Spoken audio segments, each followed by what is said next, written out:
Assalamualaikum warahmatullahi wabarakatuh. Mari kita awali dengan basmalah. Bismillahirrahmanirrahim. Alhamdulillah wassalatu wassalamu ala Rasulillah wa ala alihi wa ashabihi wa mawalah wa ba'du.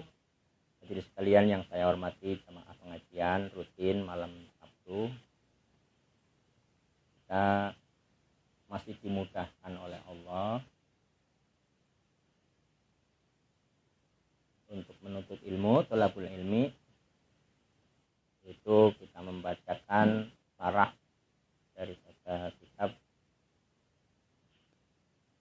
Arba'in Nawawi yang ditulis oleh Imam An-Nawawi.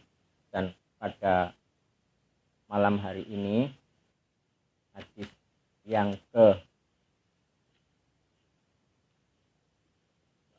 32 sudah memasuki pekan ke-6, belum selesai ya.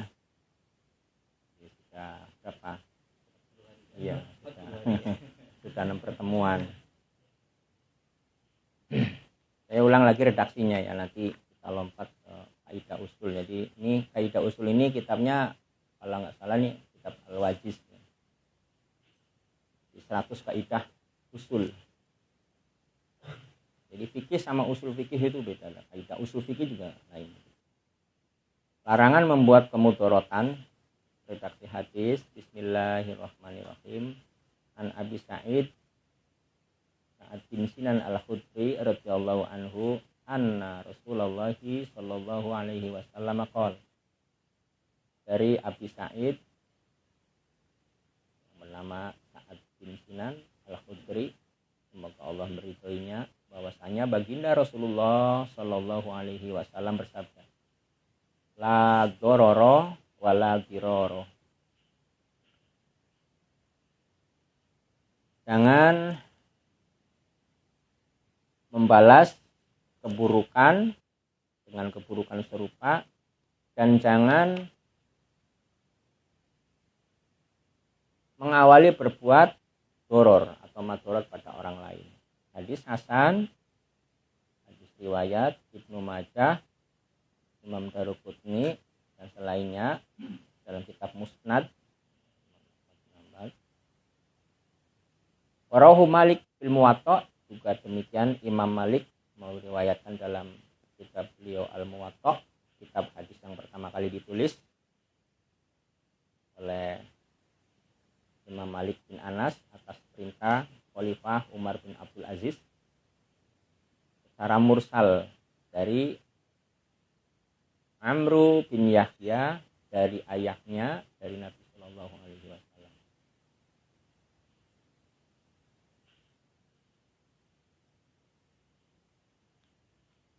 Kemudian kita sampai kepada hadis ini, itu termasuk 1/4 masalah fikih. Nah, 1/4 masalah fikih ada di hadis ini.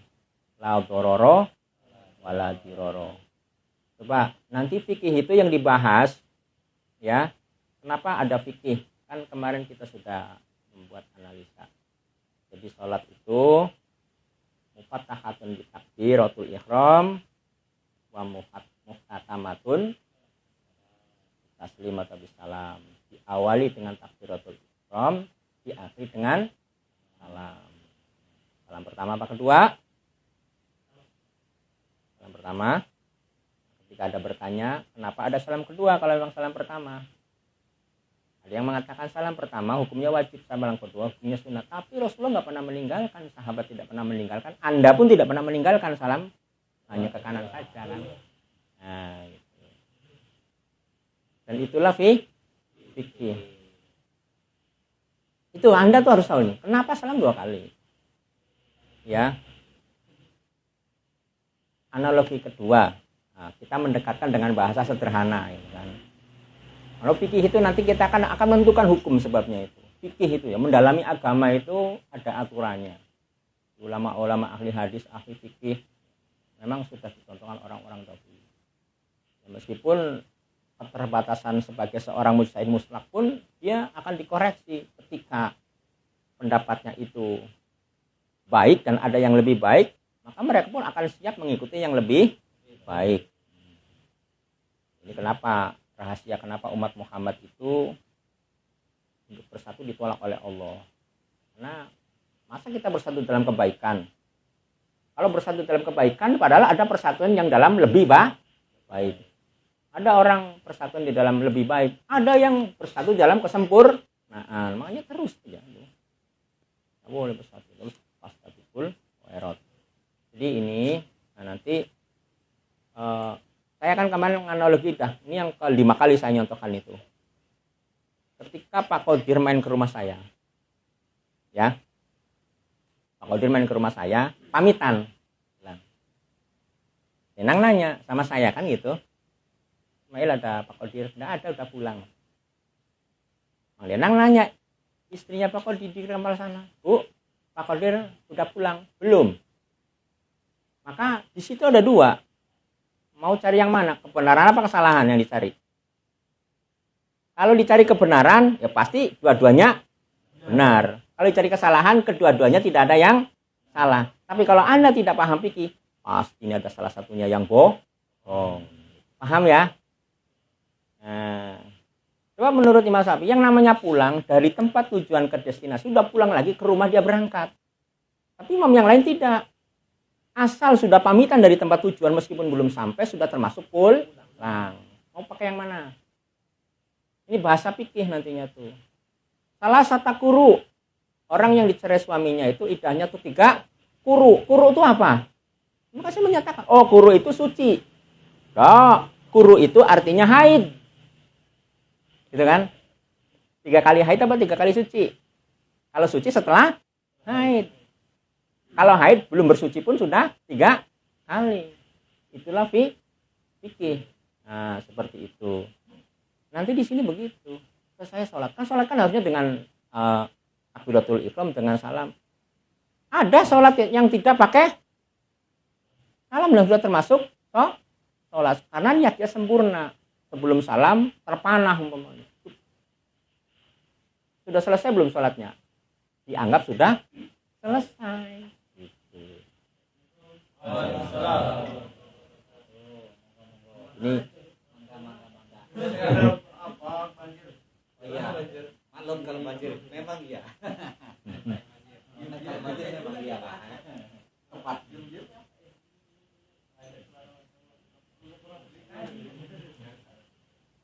La dororo wala diroro. Jangan membalas keburukan dengan keburukan dan jangan memulai berbuat buruk menimpa kepada orang. Ini buruk itu konotasinya bukan karena kebaikannya.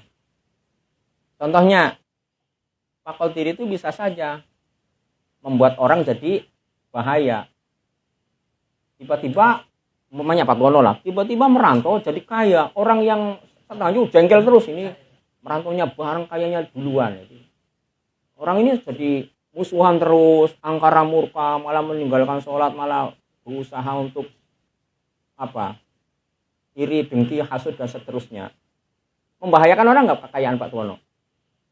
Membahayakan nggak? Membahayakan, tetapi tidak disebut doror wala diror karena Pak Tuwono dalam kebaikan selama mencarinya dengan cara yang halal, yang baik. Gitu. Doror itu apabila menimbulkan bahaya. Ya, saya nanya, bahaya itu apa?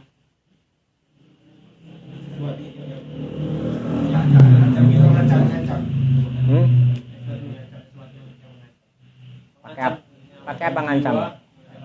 Nah, makanya alhamdulillah berarti pelajaran kemarin nyantol. Apa yang terancam agama turun itu untuk menjaga 5 perkara kemarin itu ya. Pertama, ya, hibdun nafsi. 1. Yang kedua, hibdul akli. Yang ketiga, hibdun nasli. Yang keempat, ini agama turun itu alasannya ini, hibdul mal. Kemudian yang kelima, menjaga keyakinan etika seseorang, itu dilindungi keyakinan itu.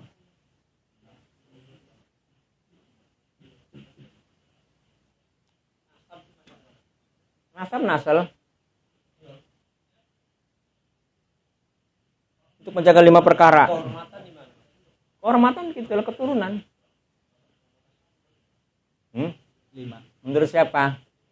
Ingat saya. Imam apa?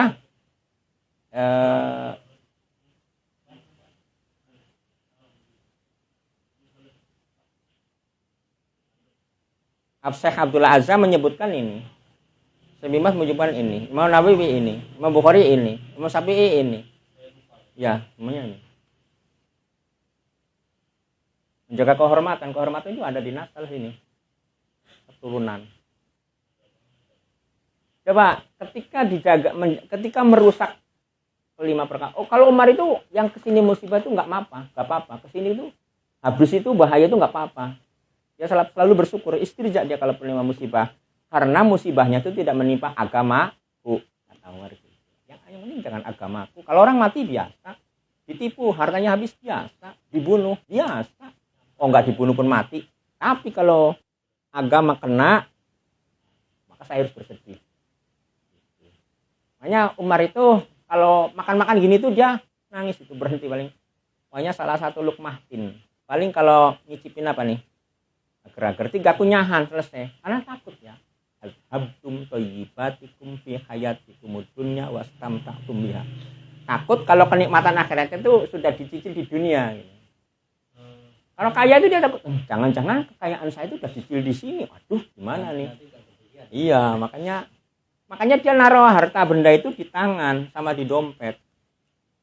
Ya, tidak pernah di hati sehingga ketika sakit hilang itu nggak sakit hati. Tapi kalau di hati naruh harta benda, pekerjaan, pangkat, kedudukan, ketika tercabut akan sakit hati. Bahaya itu.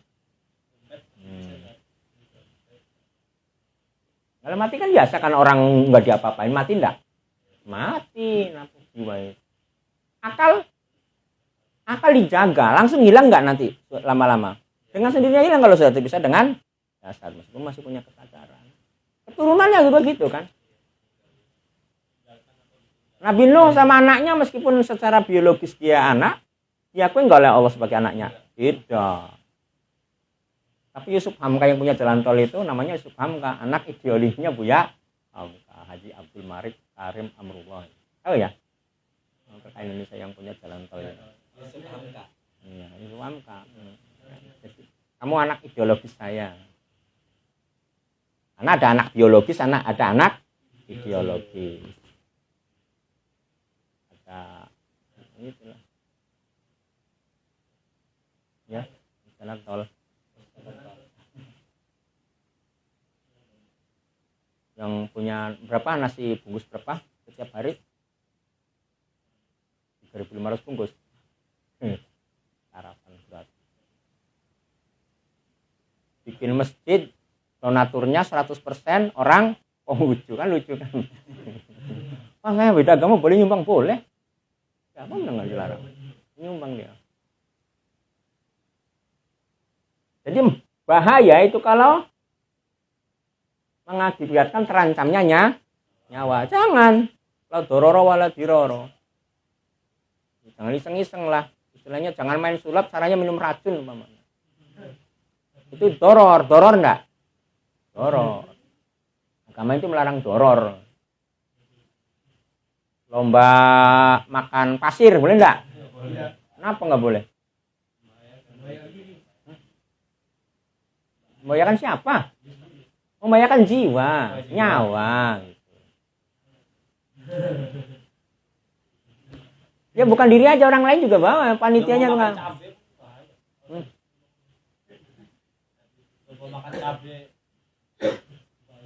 Ya lomba ngaji juga bahaya kalau 7 hari 7 malam nggak tidur. Bukan untuk kebaikan, bukan yang mubah. Bahaya itu yang kan kalau fam, arimal, aturob, al-fahmu, kemudian juga asum, itu kan haram, bukan karena zatnya. Haram karena aldamun naf'i, tidak adanya manfaat. Manfaat namanya doror. Makan areng, fahmun itu areng, kemudian ya rimal itu pasir, turob itu tanah lempung. Itu kan. Boleh nggak makan tanah? Kan ada orang yang suka makan, apa bahaya nggak? Bahaya, nggak boleh orang itu sebenarnya itu karena bukan makanan kita, itu makanan cacing. Gitu. Cacing nggak bisa pegang apa-apa masalahnya kan, dari atas sampai bawah kan leher semua kan. Nah, kalau kita kan habis bisa nyangkul tangannya, bisa minta lah. Cacing gimana mintanya? Paling mulutnya menganga gitu. Tangan nggak ada kan. Makanya Nabi Daud itu pernah ngecek cacing. Kamu diciptakan dari kepala, dari ujung sampai pangkal semuanya leher. Masya Allah, saat itu juga cacing bicara, oh jangan salah kamu, saya setiap hari itu bersolat kepada Rasulullah Muhammad SAW, keturunan Nabi Adam, Nabi terakhir itu 3000 kali. Sampai tobatnya Nabi Daud itu. Cacing itu. Cacing apa? Ya asal jangan diremehkan, maksudnya gitu. Artinya cacing segitu aja tuh, makanannya tanah. Kalau udah makan manusia menikulah doror. Makanya jangan, orang Islam tuh jangan. Kodok boleh dikonsumsi enggak? Kodok itu mahal, murahan. Ayam dikodok tuh 80.000 loh sekilo. Ayam 30. Nah itu.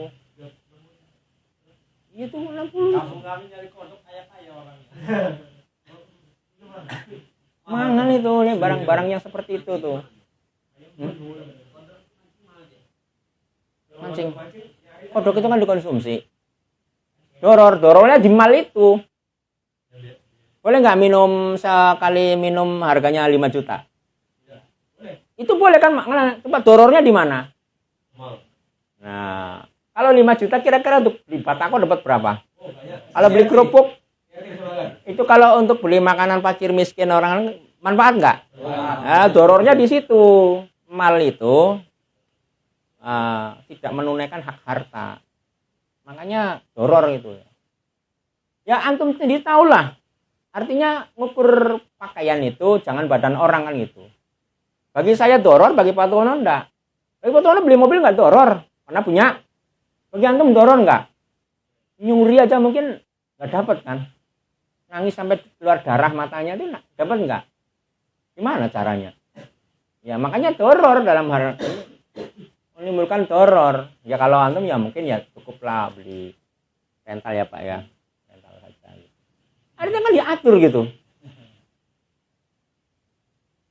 Diatur gitu. Doror satu pihak misalnya enggak. Dalam kebaikan itu membahayakan mal enggak, membahayakan agama enggak, membahayakan keturunan enggak, membahayakan akal enggak. Kenapa? Kalau ada unsur bahaya di sini, doror enggak boleh. Dijaga semua itu. Doror itu. Sampai-sampai begini. Nanti kan talang kan. Kemarin bicara talang kan. Imam Malik kan membicarakan masalah talang. Kita punya rumah. Terucukannya itu kalau hujan ke tempat orang. Doror enggak? Bagaimana kalau yang punyanya Rito? Ya kalau yang punyanya mertua atau pamannya ya nggak masalah. Masalahnya dorornya apa ya? Mungkin ya mulutnya bilang nggak apa-apa, tapi hatinya tetap masalah. Dan hati itu masalah iktikad. Agamanya dia jadi kacau. Seandainya sayang begitu seperti apa? Ada madorotnya yang jelas itu kan. Betul memang al-adah muhakkamah al-urufnya sudah biasa gitu. Kan memang lumrah kan gitu kan, sudah biasa. Sudah konsensus di masyarakat bahwa seperti itu tuh bukan madorot. Tidak masalah. Karena agama juga mentolerir peraturan-peraturan yang sudah disepakati masyarakat dan itu dipandang baik. Jangan salah ya. Nanti antum nyari dalil tahlilan, dalil yasinan. Ya sampai gundul kepalanya nggak akan jumpa. Tapi itu sudah menjadi urf. Biasaan. Loh, tapi itu kan nggak ada contohnya. Tidak semua yang tidak ada contohnya dari Rasul itu dianggap bid'ah. Karena bid'ah kita harus sepakat. Bid'ah yang paling kecil itu bid'ah di dalam akidah. Syiah itu bid'ah. Ahmadiyah itu bid'ah. Kalau itu bid'ah dalam bidang itu. Kalau muamalah, meskipun Rasulullah pernah mengerjakan sekali atau pernah ditinggalkan, itu namanya sunnah. Sunnah itu yang pernah dikerjakan Rasulullah 50%. Nilainya 50 tuh kalau ujian begitu. Sunnah itu perbuatan yang pernah ditinggalkan Rasul, pernah dikerjakan dan pernah ditinggalkan. Kunut pernah dikerjakan? Pernah ditinggalkan? Puasa Senin pernah ditinggalkan? Pernah dikerjakan? Jadi sunnah itu apa-apa yang pernah dikerjakan Rasulullah dan pernah ditinggalkan Rasulullah. Meskipun sekali aja Rasulullah melakukan, sekali gitu aja, itu dianggap sunnah Rasulullah. Ada yang sunnahnya itu terhitung wajib. Contohnya ibadah haji. Sekali enggak Rasulullah? Sekali, dalam riwayat umroh 3 kali. Tapi sekarang ada nggak orang yang melakukan bid'ah? Hajinya lebih sekali. Nggak mau kan dianggap bid'ah? Yang ngomong itu Amirul Hajj. Mutawifnya. Yang ngomong bid'ah dolalah itu mutawif. Ada ngomong begitu. Artinya orang yang mengunjungi ibadah haji berkali-kali gitu kan gitu. Sekali dalam lihat ajuan aja. Paham ya? Itulah fikih, kajian fikihnya tuh seperti itu. Jadi kata tadi tuh, salam itu salam pertama apa kedua? Kata siapa pertama itu? Kalau yang pertama kenapa ada yang kedua? Nah itu kan tadi seperti itu. Jadi fikih itu seperti itu. Itu ya.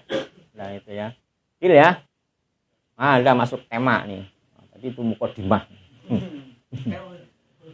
Imam Suyuti. Berarti Imam Jalaluddin As-Suyuti. Orang Asyut Mesir. Ya, Asyut, kota Asyut, Mesir, selatan Kairo. Dekat Kipti, kampungnya ibunda Rasulullah. Ratu Memphis. Ratu Memphis itu disebutkan nggak ada namanya. Karena nggak ada namanya, akhirnya jadi hadiah. Ajaroka, jadi hajar, jadi hajar. Itu ratu itu. Jadi habis kalah perang, hancur. Wah, jadi ratunya ditawan, anak rajanya tuh perempuan. Jadi kan kalau perempuan berarti jadi ratu kan. Kalau laki-laki pangeran itu tertangkap. Emma, ada orang cantik lewat, sama orang tampan lewat. Wah, raja itu melakukan naturalisasi, tidak mau kawin dengan sesuku biar perbaikan keturunan. Akhirnya tangkaplah siapa tuh? Ibrahim sama Saroh tadi itu. Sama Saroh itu. Nah, ini raja nih. Orang lagi habis menang ini. Habis menang kan biasanya kan pesta tuh. Pokoknya tolonglah. Ya, hari ini kita bohong sepakat. Apa bohongnya? Jangan ngakui aku sebagai suamimu, tapi akulah sebagai abangmu. Jadi Nabi Ibrahim itu melakukan kebohongan di dunia itu cuma 3 kali selama hidupnya. Usianya berapa? 173 tahun. Melakukan kebohongan 3 kali. Kalau kita 1 jam berapa puluh kali?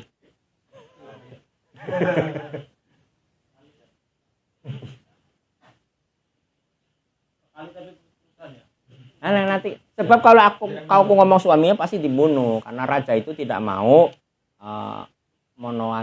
poliandri. Artinya perempuan punya suami 2. Maunya kan poligami kan. Rajanya 1, istrinya 100. Kayak Nabi Daud, 1000 kayak Nabi Sulaiman kan gitu kan. 1000 tiap malam 70 digilir istrinya. Tapi jangan ditanya kayak apa, bolak-balik gitu terus. Gitu kan.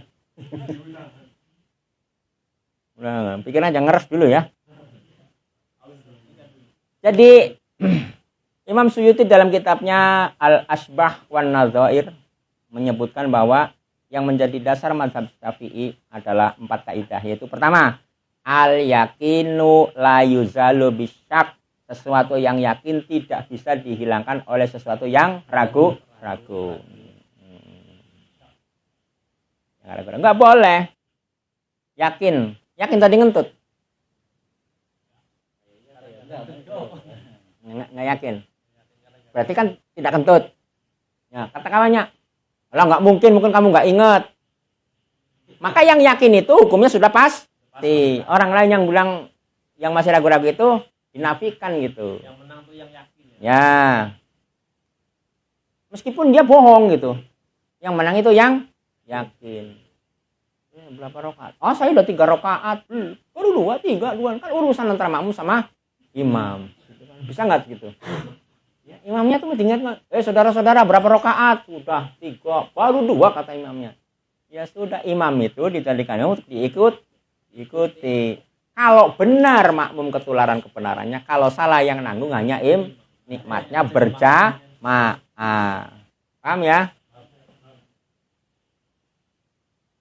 Kaidah ini diambil dari hadis riwayat Bukhari dan Muslim yang mengungkapkan tentang seseorang yang mengadu kepada Rasulullah SAW bahwa ia merasakan sesuatu ketika sholat. Nah itu, agak nyambung nih, ada korelasinya nih. Rasulullah SAW bersabda, janganlah beranjak dari tempat hingga mendengar suara atau mencium bau. Hatta yasma'a sautan atau tajidurihan. Prit, prot, dot, tes atau pes atau tiut atau gimana dot gitu kan, kentut.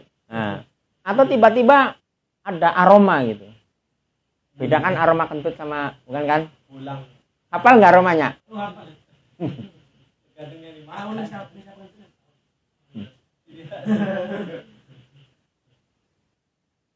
Tapi kayaknya udah ngetut, enggak kok, nggak ada bau, nggak ada, suara juga getaran nggak ada. Ya mungkin suara yang lain kan, atau aroma yang lain. Karena kadang-kadang waktu belum musim laundry kan, pemuda-pemuda kan tidak bisa membedakan mana kentut, mana bau ketiaknya kan. Sekarang mending masih sudah ada laundry. Gitu. Jadi orang itu laporan kayaknya kentut ini. Oh enggak. Yang merasakan itu asal tidaklah tajidu rihan au yasma'u qaulan. Kalau durot itu kentut ada bunyinya. Drot gitu kan. Kalau fusa itu kentut yang tidak ada bunyinya. Namanya Itulah bahasa Arabnya. Hal itu karena ia yakin bahwa ia masih suci, karenanya keyakinannya itu tidak bisa hilang oleh keraguan yang datang belakangan. Ya, paham ya? Hanya ada juga yang menyebutkan iyakum wal kadziba fa inna sidqa mutmainnatun wal kadziba muribatun. Kamu tuh harus yakin, karena yakin itu menenteramkan hati. Tapi kalau dusta itu akan membuat muribah, ragu-ragu, goncang, nggak nyaman gitu. Maka ahli ini kan Imam Syafi'i kan belajar sampai berapa ilmu itu kan. Sampai Imam Syafi'i itu mempelajari ilmu tentang bentuk fisik manusia. Pendek, keriting, pesek sifatnya gini. Pendek, keriting, mancung begini. Lurus, jangkung, ya, kulitnya begitu dipelajari semua. Jadi aura muka manusia itu dipelajari. Jadi suatu saat itu bertamu. Tapi bertamu orang yang ciri-cirinya itu dalam cerita itu saho, pelit, kedekut, karena ciri-cirinya itu ya itu tuh ini banyak pelit. Tapi kok katanya ciri-cirinya itu pelit orang itu. Tapi begitu datang, anaknya tuh yang di kamar itu suruh keluar. Kamu keluar. Mau ada tamu agung. Ini bertamu di situ. Jadi mau robek-robek bukunya itu. Ternyata keliru buku saya itu. Tidak seperti yang juga sehari, 2 hari, 3 hari. Akhirnya memang salah saya belajar ilmu itu. Salah. Tapi begitu kagetnya Imam Syafi'i, ya karena susunya merah susu onta, belum keluarga nyusu suruh tamunya dulu. Jadi dilayani betul-betul lah. VVIP, very very important person. Sangat-sangat istimewa. Mumtaz orang itu. Wah nggak percaya, ini memang nggak bener ini. Buku yang saya baca nggak bener. Pas terakhir dia mau pulang, tunggu dulu. Susunya itu harganya 1 dinar, tapi karena istimewa jadi 2 dinar. Oh ternyata untung belum sobek-sobek bukunya kan, ternyata benar. Jadi kebaikan dia selama ini ada utang di balik rempeyek. Iya malah 2 kali lipat. Susu ini kalau di peresnya tuh biasa harganya, ya. Tapi karena meresnya itu istimewa pagi hari dan dihangatkan, keluarga saya belum makan dengan lipat. Kata Imam Syafi'i kalau dengan lanjut itu kan gitu istilahnya kan gitu. Memang itu bahasa halus sekali itu ya. Oh iya titik ujungnya tuh untung belum disobek-sobek bukunya kan. Gitu kan. Syafi'i mempelajari itu ya.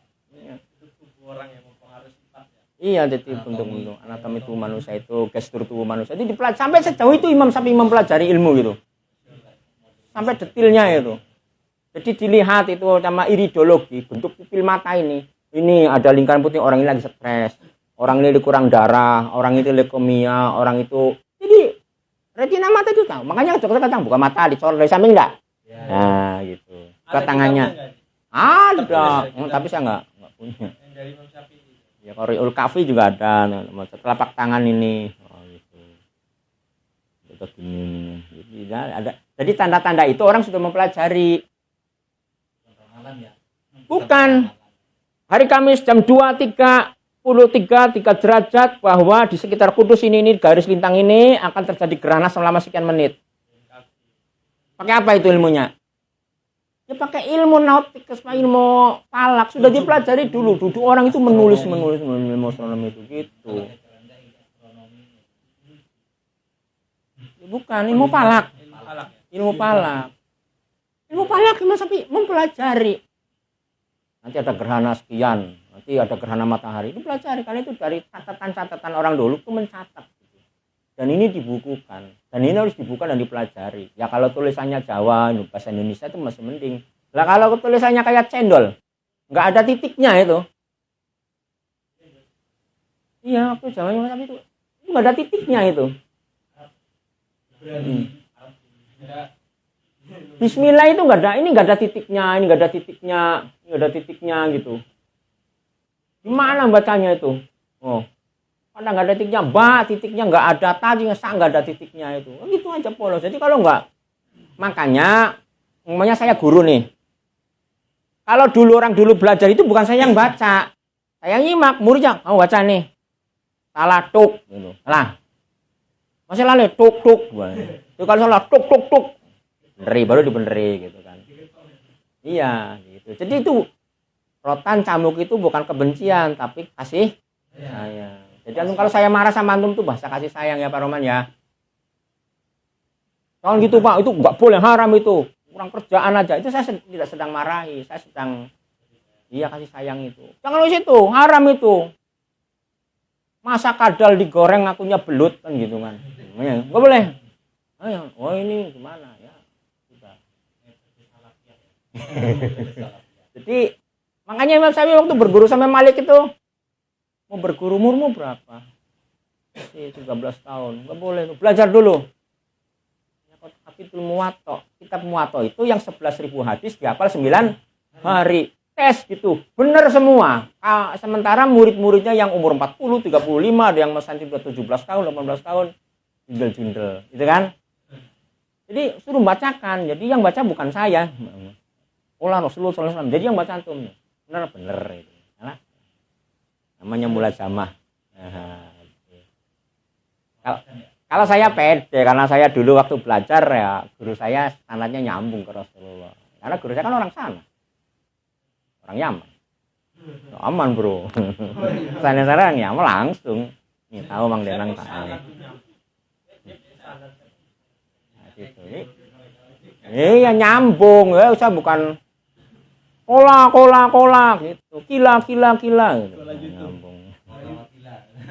Ini lain 631 Hijriah, yang 30 Hijriah bulan Ramadan tanggal 15. Itu 600 kan berarti 600 tahun setelah Rasulullah. Tapi kan nyambung ini sanadnya sampai ke Imam Syafi'i sama Imam Muzani. Nah, terus sampai Sufyan bin Uyainah.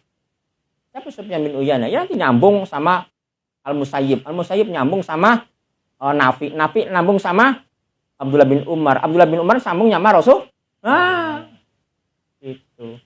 Imam Nafi itu aneh. Sudah kamu merdeka tak bebaskan, nggak mau saya jadi budak saja.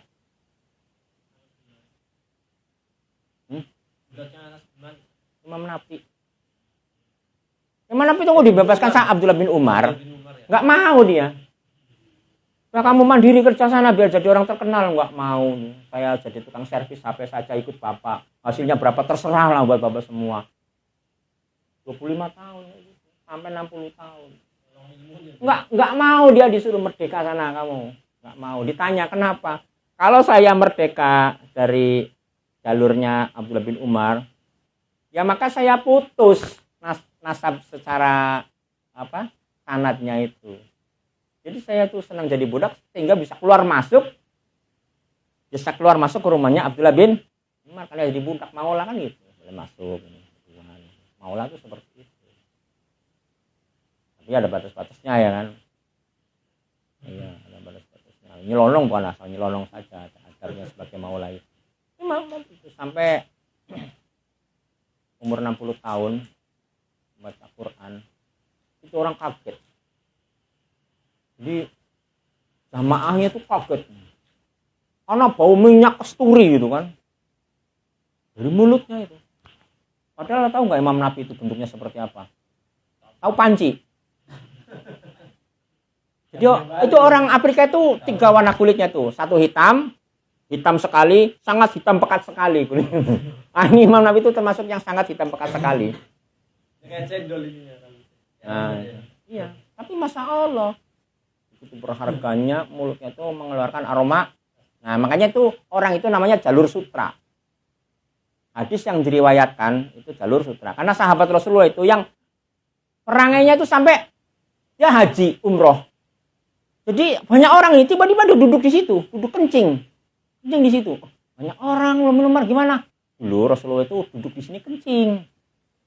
Kencingnya di situ, persis menghadap ke sini. Lah saya nonton telapaknya di sini. Ingat betul saya itu. Jadi perhatikan betul itu. Nanti Rasulullah duduk di mana garuk-garuk, nyisir. Abdullah bin Umar itu pokoknya direkam semua. Waktu mau perang Badar kan umurnya 14 tahun. Nah, itu masih muda tapi masya Allah. Gitu. Banyak sekali. Rasulullah naik onta. Ya, pegang sambil garuk-garuk. Nanti dia pegang sambil garuk-garuk gitu, muter-muter pohon. Padahal ya Rasulullah muter-muter biasa aja kan. 3 kali muter mungkin masuk. Ada orang kali mau buang air. Ya, orang itu gitu juga, muter-muter gitu. Ontanya dipegangkan ke sini. Kalau gitu, ya Rasulullah gitu waktu di pohon ini, muter 3 kali, didongokkan kepalanya duduk, nah giginya di sini. Terus jalan lagi. Rasulullah itu nyari kerikilnya di sini. Jadi nyari kerikil di situ. Jadi pengen napak tilas gitu. Jadi ingatannya itu masya Allah dahsyat betul. Makanya Imam Nawawi itu nggak mau dimerdekakan oleh, jadi dia babu aja lah, nggak apa-apa seumur hidup pun. Makanya termasuk Polri. Iya memang. Jadi al yakin la yuzalu bisyak. Yakin itu tidak boleh dihapus oleh keraguan-keraguan. Nah, sepakat ya. Yang 2. Al-masyaqqatu tajlibut taisir. Kesulitan itu akan mendatangkan kemudahan. Makin sulit makin mudah dalam agama ini. Terluka tidak boleh kena air. Gara-gara payah itulah. Bahkan tayamum itu bisa cuma pakai isyarat saja. Sampai seperti itu. Itu semakin sulit semakin ada kemudahan. Disalib gitu. Ditangkap gitu, salib gitu.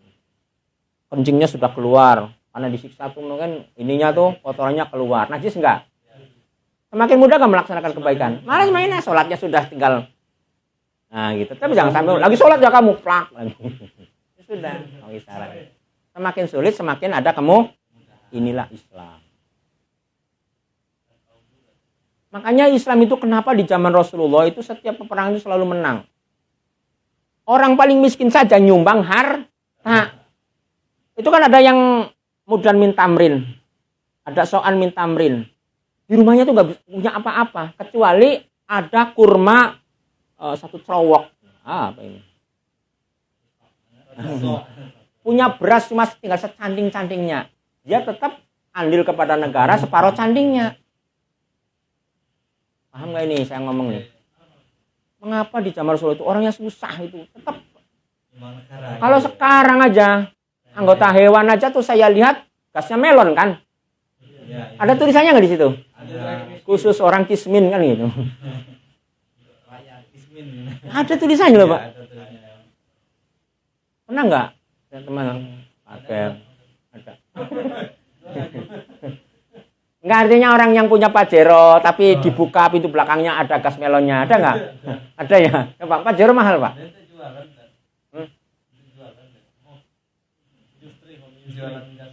Oh dia juga pakai di rumahnya kok. Jadi orang kayanya saja nyadong, makanya ya Anda jangan nuntut orang rakyatnya macam kita begini kan gitu kan. Oh, pengennya hebat. Bukan lautan hanya kolam susu maunya.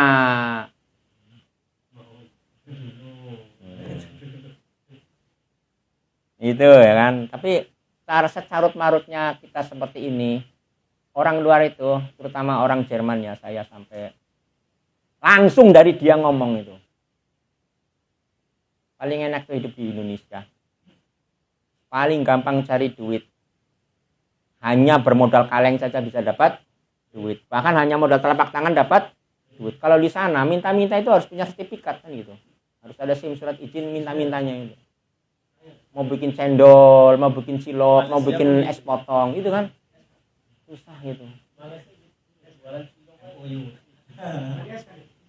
Ya kan secantik-cantiknya artis Indonesia itu kan kalau di Turki kan bakul kebab ya enggak? Iya. Ganteng-gantengnya orang Indonesia, artis Indonesia itu kalau di Turki itu jadi jual es lilin, Mang. Mana iya. Bakul es lilin kerja tempat orang pula. Jadi standarnya itu seperti itu, enak sekali. Kali ini seperti ini, tapi orang lain menganggap itu enak di sini. Coba bisa kemana-mana, gitu, bisa punya motor. Sana mana bisa punya motor, apalagi di Arab Saudi. Ada orang punya motor? Ada orang punya motor? Ada. Gimana motor? Pak, aspalnya 60 derajat, baru 100 meter udah leleh banyak itu. Masa pakai kayak rel apa banyak kereta api. Sendalnya aja nempel di situ bisa lengket sepatu itu. Kalau musim-musim tertentu dan itu kan doror. Negara bisa menyatakan madorot. Nah, gitu. Ya. Al-Masyaqqah tajlibu taisir. Ya jadi gitu. Kemudian Rasulullah SAW bersabda dalam Imam Ahmad yang artinya saya diutus dengan membawa agama yang lurus lagi memudahkan. Coba berbuat dosa, nista, maksiat. Cara kita itu menebus dosa mesti dengan cara taubat dan istighfar. Bayangkan kalau jadi umat Nabi Musa. Kalau mau tobat harus naik ke tower, minimal pohon kelapa, satu minimal kepalanya dulu gitulah, baru dosanya diampuni. Bunuh? Bukan itu syariatnya begitu. Jadi pada nyawa itu digunakan untuk dosa, bagus ya, selesaikan dengan kematian kan gitu. Lebih baik daripada nambah dosa lagi. Nah ini kan syariat lagi ya kan. Ustaz kan di dalam surat At-Taubah 84 kan orang fasik tidak boleh disolatkan, orang munafik. Sama munafik jangan ganggu. Memang kita nggak munafik gitu. Ya nggak boleh kan Rasulullah. Kita ini kan doanya gimana Ustaz? Allahumma ja'alil hayata ziyadatan li fi kulli khair waj'alil mauta rohatan li min kulli syarr. Orang jahat tapi dia Islam harus disolatkan karena dia berhenti dari keburukan. Jadi biasa begal, biasa adu ayam, biasa minum khamr, setelah mati selesai nggak keburukannya? Waj'alil mauta rohatan lana min kulli syarrin. Jadi secara fikih itu ya sudah lah. Jangan gitu. Jadi panitia surga gitu. Ini neraka Pak Ustaz. Enggak boleh ditolong. Pokoknya. Nah itu. Ini saya ngajari kebaikan loh ya. Jadi antum tuh tahu paham saya seperti apa. Insya Allah lah ya. Insya Allah lurus lah. Saya nggak akan jerumuskan. Meskipun saya terjerumus, saya ya, nggak ada cita-cita sama sekali untuk menjerumuskan antum itu. Kalaupun nampak dalam diri saya itu keliru ya tolong diingatkan gitu. Tapi kalau mengingatkan saya ya pertama ya mungkin dia diajak makan dulu di warung Padang.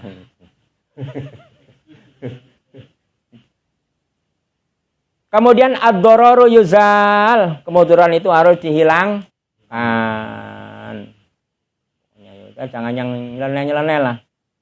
Kaidah ini berasal dari sabda Rasulullah Shallallahu Alaihi Wasallam, tidak boleh membuat kemudaratan dan tidak boleh membalas kemudaratan. La dororo wala diroro. Ini kaidah 1, 2, 3, 1 lagi. Al-adatu muhakkamah. Al-adatu muhakkamatun. Adat bisa dijadikan sebagai landasan hukum di suatu wilayah itu.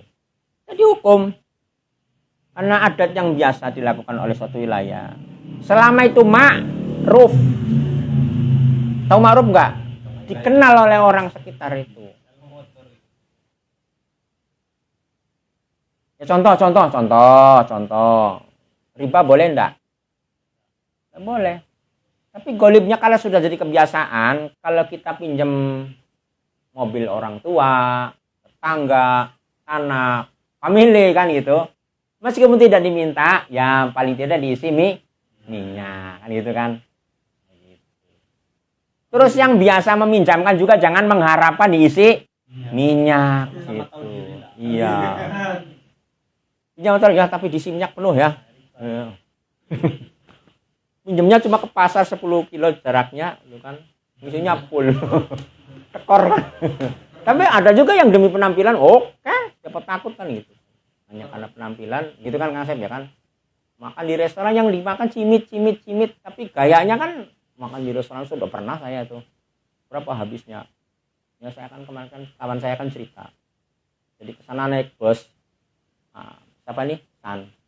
Jadi berenam itu makan waktu sini tuh. Di makan itu habisnya 175 berenam tuh. Di rumah makan yang sama, kemudian itu di meja itu juga 6 orang itu ketika membawa CRP 650, Pak. Apa yang membedakan katanya? Mejanya ini, pesanannya sama, yuk dimakan itu juga. Kemarin dapat 175 6 orang, kok begitu bawa CRP jadi 600. Apa ini ya? Oh, ya itu aja gayanya itu loh. Doro juga itu di mal itu, Doro jangan gitulah, pokoknya kita biasa saja lah. Kita ini jadi penganut azas manfaat, punya azas manfaat. Itulah yang penting manfaatnya dulu. Ya meskipun dalam agama tidak dilarang, kalau kita memang mampu bisa menjaga, bisa mensyukuri, kan gitu kan? Bisa nggak kayak gitu? Asal kita bisa menjaga dan bisa mensyukuri, nggak ada larangan kita membangun rumah mewah itu kan. Ya, kalau saya di Kalimantan alhamdulillah rumah saya mewah sekali, mepet sawah. Maksudnya mewah itu look gitu loh kan. Silakan bangun rumah anaknya 5, bangun rumahnya ada 18 kamar, enggak apa-apa, siapa yang larang.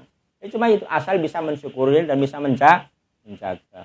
Mal ini tuh tidak boleh kita hambur-hambur. Innal mubadzirina kanu ikhwana syayatin wa kana syaitanu rabbihi kafuro.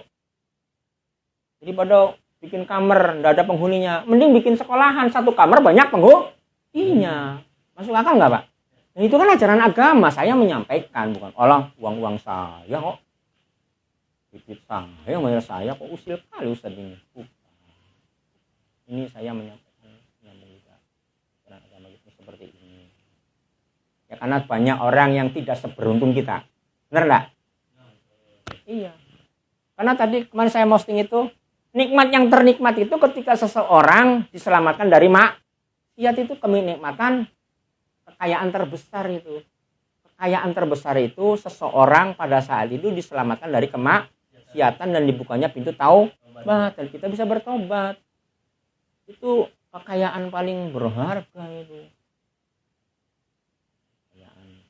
Al-adah muhakkamah, kebiasaannya dia. Mungkin biasanya ya, saya mau beli nih, harus bayar porspot dulu, DP, atau apa tuh Pak? Tanda jadi atau uang muka ya kan? Adanya itu biasanya gimana? Kalau nggak jadi yang nanggung siapa? Ada suatu kampung, kalau nggak jadi DP-nya itu hilang. Ada di satu kampung, kalau nggak jadi DP-nya separoh. Ada yang di satu kampung, yang tidak jadi pun kembali kepada yang punya uang itu kan? Ada enggak? Ya, ada muhakamah. Jangan menyalahi aturan. Kalau tidak itu akan jadi doror, menjadi keributan, kerunyaman, kegaduhan gitu. Kalau gini Pak, kampung itu biasanya pakai sarung, pakai celana, terus datang orang ujuk-ujuk pakainya jubah, termasuk menyelisih adat ya? Termasuk? Menyelisih kebiasaan masyarakat. Itu kan bukan ada, itu kan sunnah, kebaikan, bukan di bidang itu. Iya, karena tujuannya itu aurat. Enggak, karena sudah ditentang orang-orang yang nenek lampir itu kan. Untuk menjadi orang muslim tidak perlu jadi orang Arab. Pernah dengar enggak? Banyak tuh. Sama siapa itu? Nenek lampir kan? Ini kan gitu kan? Apa itu agama ini? akhirat Ustadz Nabi itu pembohong. Emang ada pernah yang ke akhirat datang ke sini kita tanya lagi? Nyatanya mereka cuma cerita aja. Ada nggak gitu? Tadi nenek lambe itu yang saya.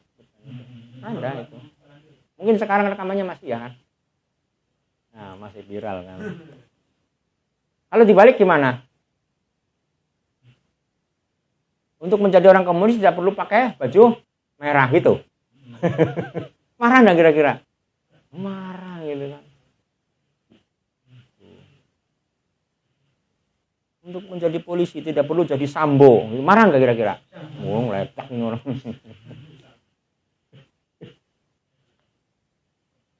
Terus sampai ke Arab loh viralnya ini. Yang saya posting itu kan. Iya. Ada tuh kan di Muhadas. Ada saja postingan Sambo sudah terkenal sampai ke Arab itu. Kan ada itu. Belum buka di grup itu.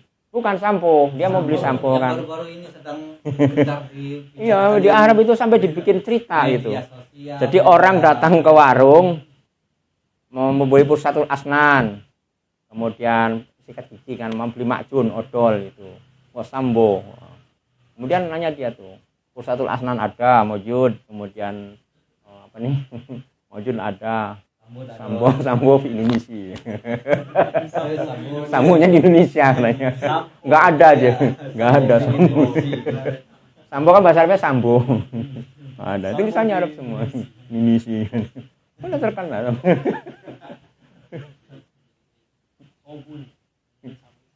Ada sambunya juga ada di situ, tapi sambo. Lalu jati sambo Indonesia.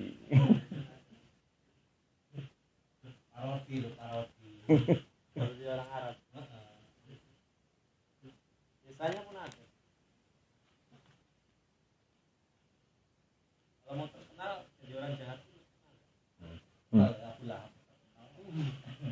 Jadi kaidah ini bersumber dari sabda Rasulullah Shallallahu Alaihi Wasallam. Apa yang dianggap baik oleh kaum muslimin maka di sisi Allah adalah baik. Hadis riwayat Imam Ahmad. Jadi kaum musliminnya akalnya waras ya. Ini ahlu ilmi dia. Bukan asal muslim mu'alaf. Ustaz, enaknya nggak sunat umpamanya gitu kan. Sunat ini loh.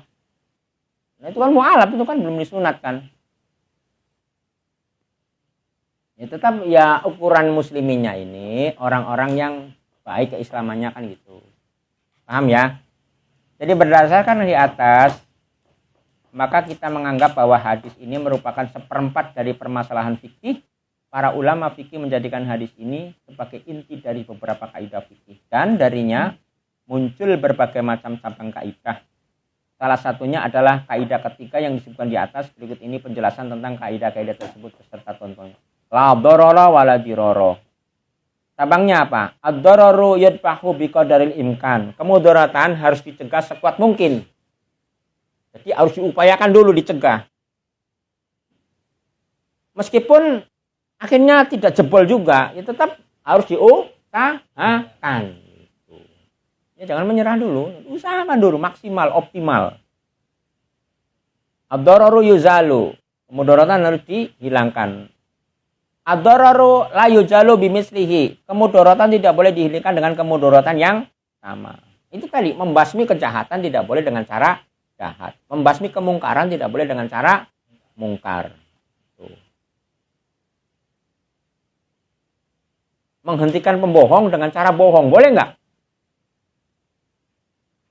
Caranya kita ini berbohong juga gitu. Ya boleh itu. Kurang ma'ruf lah ya kan.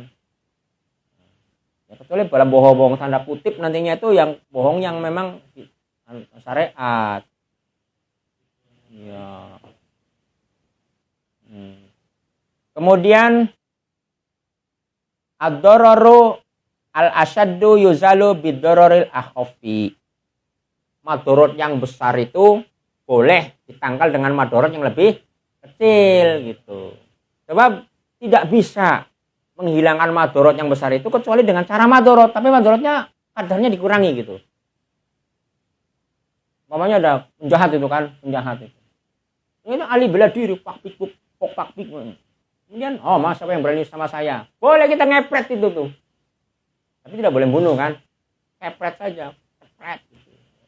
menghilangkan madorot dia arogan dengan cara arogan. Itu makanya ada kaidah sombong kepada apa? Sedekah. Itulah masuk ke situ wilayahnya Dari gitu. situ ngambilnya. Ya, Kait-kait. ya. Itu dorol itu.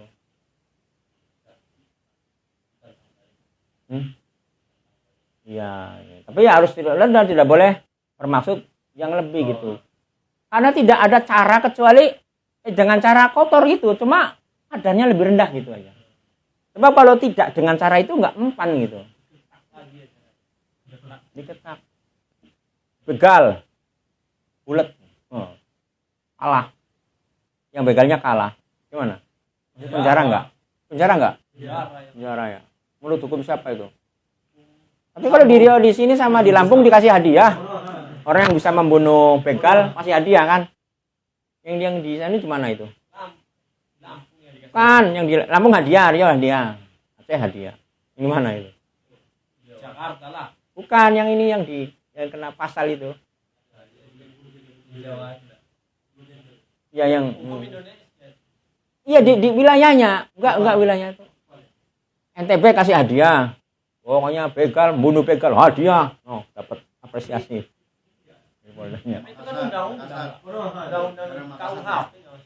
Maksudnya KUHP.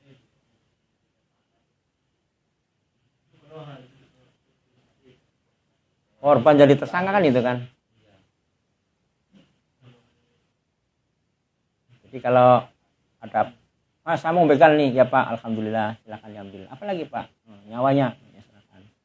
Kalau kita kayak saya maunya belajar bela diri, terus maaf saya belajar bela diri tapi saya nggak boleh ngelawannya. Iya, karena orang baik itu kena aturan kan. Kalau kami begal kan dia tanyakan, lah kalau begal bunuh gimana? Ya kalau begal bunuh ya dimaklumi karena dia kan memang begal. Tapi Bapak kan orang baik, tidak boleh membunuh. Kan gitu kan pertanyaannya tuh. Iya. Bolak-balik ya. Iya. Makan orang baik, masa nggak? Masa membunuh? Ada nah nanti sampai nih. Jadi hukum itu tidak boleh bertentangan dengan hukum syar'i gitu. Kalau bertentangan ya ditolak gitu. Kalau bisa diganti gitu. Masa nggak ada sih pendekatannya itu? Ada insya Allah. Kita percaya sama orang-orang yang duduk di eksekutif, legislatif sama yudikatif itu orang-orang pandai. Ada orang-orang soleh itu banyak. Hanya karena tadi orang baiknya itu tidak memasang plang. Makanya tidak tahu kan gitu.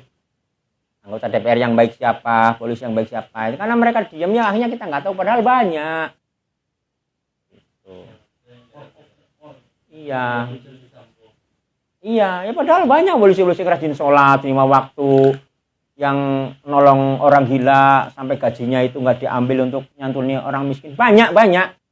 Makanya jangan menafikan sesuatu. Ingat kita ini sedang dimain-mainkan oleh setan sehingga orang itu tuh seolah-olah nggak ada kebaikannya sama sekali. Harus adil lah kita ini. Boleh begitu? Bisa? Nah gitu. Yang paling tidak ya sikap kita ini harus adil. Cara ngomong kita itu adil. Karena adil itu adalah perintah Allah segala lini. Jangan berat loh tugas polisi itu. Tugasnya apa? Menyambung nyawa. Iya kan? Ya, makanya bapak-bapak itu harus sadar tugasnya berat, hari-hari nyambung nyawa. Iya kan? Begal-begal, pencoleng, penjahat itu ya memang siap menghancurkan kan gitu. Kemudian sampai ad-dararul asadu yuzalu bidararul akhaf. Yukhtaru akhwanu syarraini. Kemudian dipilih keburukan yang paling ringan. Makanya nih kita nih mau pemilu, ades Pak ya.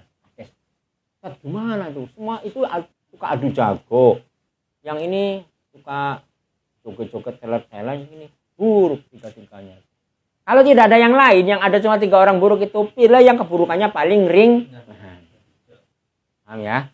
Ini kaidah fikih ini. Ajaran ya. Kalau memberontak lebih bisa. Karena bukan menyelesaikan masalah. Memberontak itu tidak menyelesaikan masalah. Karena setelah hancur, yang memberontak itu harusnya memunculkan diri. Lah kalau tidak memunculkan diri gimana? Kamu jadi kandesnya, oh enggak ini haram. Lah kok berontak orang gitu. Negara umpamanya begitu, kita bernegara gitu. Ini enggak beres. Ya udah kamu aja yang jadi presiden, enggak mau. Kenapa?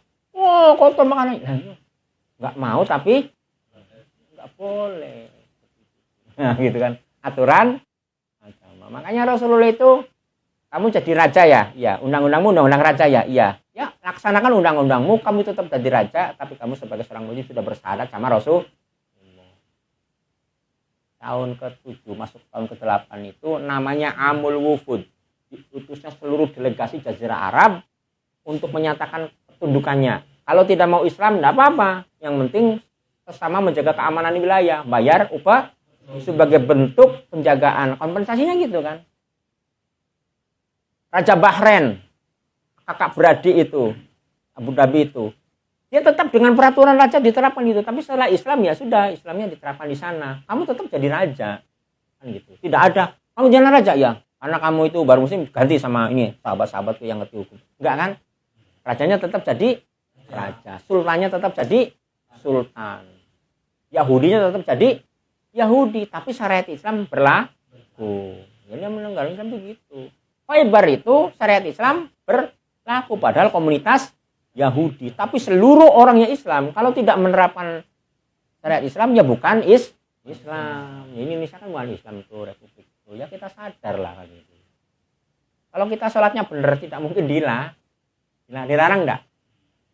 Enggak dilarang, kan ada orang-orang soleh yang duduk di orang-orang dipilih wakil rakyat kan gitu kan. Jangan terlalu berlebihan lah, karena ya gitu tadi nanti kita buang-buang waktu aja. Ya Rasulullah itu kan perang itu kan alternatif terburuk. Keputusannya sudah mentok, karena tidak ada caranya kecuali dengan menghilangkan dengan madorot. Bunuh orang madorot enggak? Madorot. Tapi itu madorot yang lebih kecil daripada kemaksiatan dibela merajalela oleh orang-orang yang bengis. Ya kan? Ya baiknya dimusnahkan. Nabi Nuh berdoa begitu, Rasulullah juga begitu, Nabi Isa juga begitu, Nabi Musa juga begitu. Idza ta'aradat mafsadatani ru'iya a'dhamu hadararon. Jika ada dua kerusakan yang berbenturan, maka dilihat mudarat yang paling besar dari keduanya, ya gitu ya. Besar yang tadi diperhatikan tadi yatahammalu dararu al-khas dikafi dararil am, didatangkan mudarat yang khusus pribadi untuk mencegah mudarat yang umum. Ini sering terjadi di kalangan sahabat ini. Ini sering terjadi di kalangan orang-orang soleh ini. Ini sering terjadi di kalangan keluarga kita ini. Biarlah kita yang sengsara, yang penting kita tidak menyengsarakan seluruh keluarga. Nah, gitu. Ada begitu kan? Enggak apa-apa, udah. Mudaratnya cukup saya saja. Sampai matinya pun begitu. Asal yang lebih komunitas lebih banyak terselamatkan. Untuk mudarat am gitu. Biar saya yang hancur. Ini ada contohnya nih. Apabila mudarat khusus dan mudarat umum berbenturan, yang dilihat adalah mudarat yang umum yang harus dicegah. Meskipun dalam hal ini pencegahannya terjadi mudarat khusus yang menimpa sebagian orang. Nih, kalau Anda sholat, kalau Anda istighfar, kebaikannya untuk siapa? Untuk diri sendiri. Tapi Anda datang ke majelis taklim, saya ngajar, ini manfaatnya untuk siapa? Untuk siapa? Umum umat, karena ini untuk agama. Kalau kita ini kan nyanjung Allah, nyanjung diri sendiri. Ya Allah ampuni saya, banyak dosa ya Allah, bimbinglah saya. Makanya tuh fadlul alim alal abid kafadil qamar ala jawami'il kawakib. Keutamaan orang yang ahlu ilmi dibandingkan dengan ahlu ibadah bagaikan rembulan dibandingkan dengan banyak. Ya banyak tapi kan nggak ada yang menerangi gitu kan. Yang menerangi ya bulan itu. Itu. Iya. Umpamanya gitu. Indonesia umpamanya orangnya rajin ibadah semua. Ini berat bintang yang dilihatnya jauh, kedap-kedip gitu kan. Cuma jumlahnya banyak. Untuk nyorotin nggak bisa kan. Tapi kalau terang bulan kan bisa kan. Oh sapi lewat. Oh, kondet lewat. Kalau ada bintang aja nggak ada terang bulan kan gitu. Oh, ada babi ditombak nggak? Taunya kambing orang kan. Jadi salah kan. Oh, istri saya ini lewat peluknya. Nggak taunya mertuanya. Waduh, gara-gara Kalau nggak ada bintang. Ya dulu nggak ada lampu. Sama luturolokos tapi turoril am. Seorang penguasa muslim yang adil boleh memaksa para penimbun barang untuk menjual barang yang ditimbunnya tersebut dengan harga pasar, sekalipun hal itu menimbulkan madorot bagi mereka, karena hal itu untuk mencegah madorot umum yang akan menimpa banyak orang. Kalau bangkrut ya bangkrut satu orang aja, tapi kalau rakyat tidak makan maka meluas. Justru mungkin orang itu akan saling bunuh, saling rampok, saling hasut kan gitu. Ya udahlah, negara boleh memaksa itu. Mana yang tukang nimbun barang? Itu minyak goreng siapa yang buat? Oh, penjaraan orangnya, jual. Ya saya rugi, biar kamu rugi, kamu yang nanggung. Sendirian.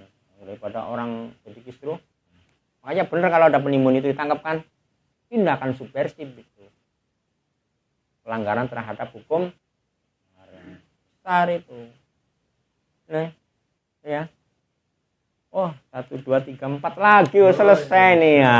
Kita betulkan saja lah. Darul mafasid muqaddamun ala jalbil masalih, menolak kerusakan lebih didahulukan daripada menarik kemaslahatan.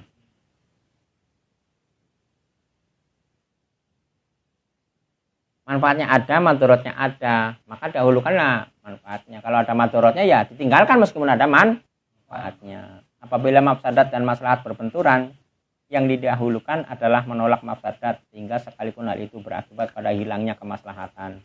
Contohnya adalah mencegah transaksi jual beli narkoba, benda-benda yang memabukkan dan lainnya, karena hal itu akan menyebabkan akhlak maupun kesehatan masyarakat, meskipun hal itu juga menghasilkan keuntungan secara ekonomi. Minum kopi itu manfaatnya ada enggak? Madorotnya? Kalau kebanyakan ya bisa menimbulkan kanker ya enggak? Kantong kering ya. Ngopinya jam sekali. Ngopinya di Starbucks. Wow, wassalam. Rokok manfaatnya ada enggak? Madorotnya? Nah, ini terkena dalil ini. Secara ekonomi rusak, secara pergaulan juga orang bisa menimbulkan bau ketiak. Ya Pak ya? Enggak, saya enggak nyinggung, maaf Pak. Saya nabrak Pak. Cuma baca buku aja ini. Ya baca Pak. Ini bukunya lebih dulu ada ya? Jangan terpaksa lah Pak, harus kesadaran. Ya itu tadi ya tuh. Minum-minuman keras manfaatnya ada nggak? Ada, jadi sehat, tubuhnya kebal kan gitu kan. Madorotnya ada nggak? Oh, ada itu. Akal jadi teler gitu kan, orang bisa nggak membedakan, ucapan jadi nggak karu-karuan. Janganlah. Ustadz saya nih kalau nggak minum justru malah pening. Gimana itu hukumnya? Wah, ada nggak gitu orang itu? Ada banyak alasan. Saya tuh nggak tenang kalau nggak ganggu orang. Ada nggak yang gitu? Memang katanya gitu. Memang yang otaknya yang perlu dibetuli, bukan kegangguannya itu. Ya maunya orang ini dikerangkeng, diadu MMA sama Khabib Nurmagomedov. Oh tuh sok. Nah gitu, kan? Ya. Dunianya di situ memang.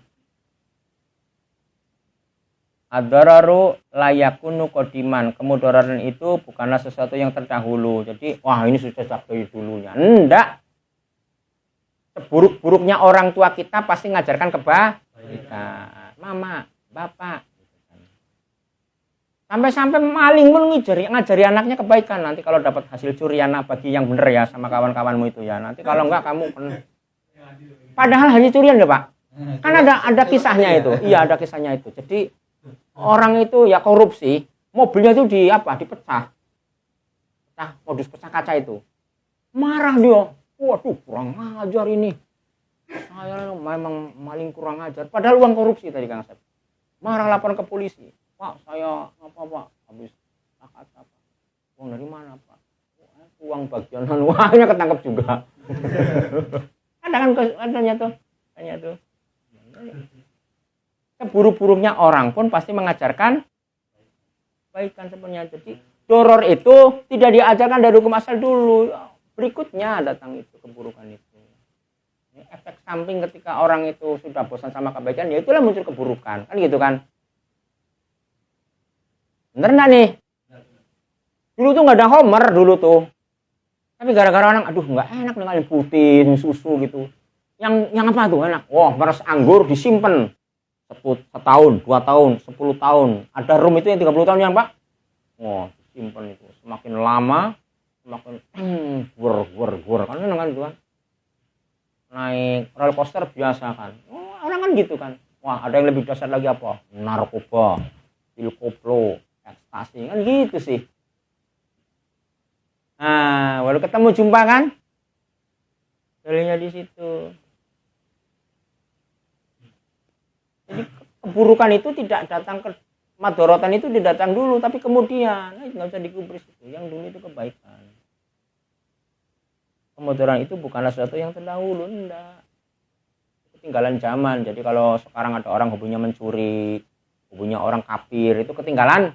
Zaman itu udah ketinggalan sama iblis kan gitu. Orang nakal itu ketinggalan zaman itu.